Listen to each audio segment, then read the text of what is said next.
құрметті ағайын, ең алдымен баршаңызды әз наурыз осы қасиетті күнімен шын жүректен баршаңызды құттықтаймын.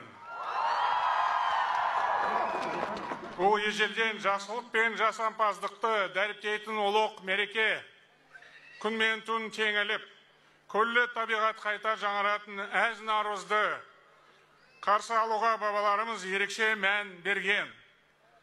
Жыл басын ұлыстың ұлы күні деп ардақтаған әз наурыз береке бірліктің, шынайы жанашырлықтың және өзара қамқорлықтың мейрамы.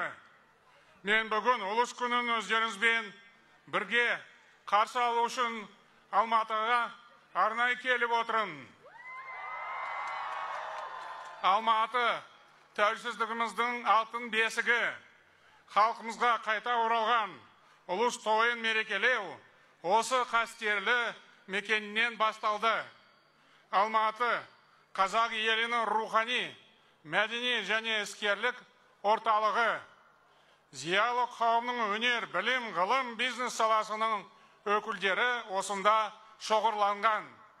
Кешегі қаңтар оқиғалары кезінде алматылықтар зор қауіп қатерге төтеп берді.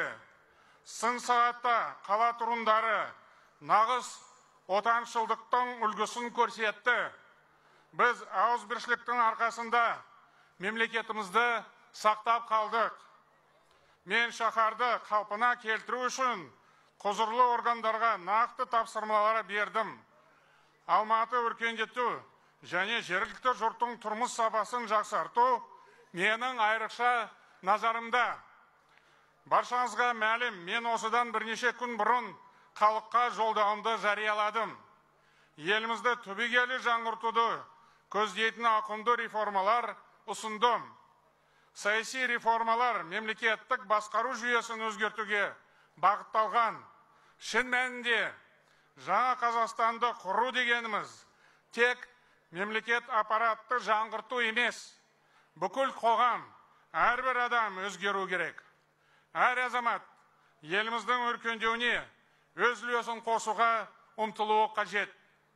Бүгінгі алмағайып, құбылмалы заманда береке бірлік және тұрақтылықты сақтай білу өте маңызды. Осыны әрқайсымыз терең түсінуге тиіспіз. Сонда ғана болашағымыз баянды болады.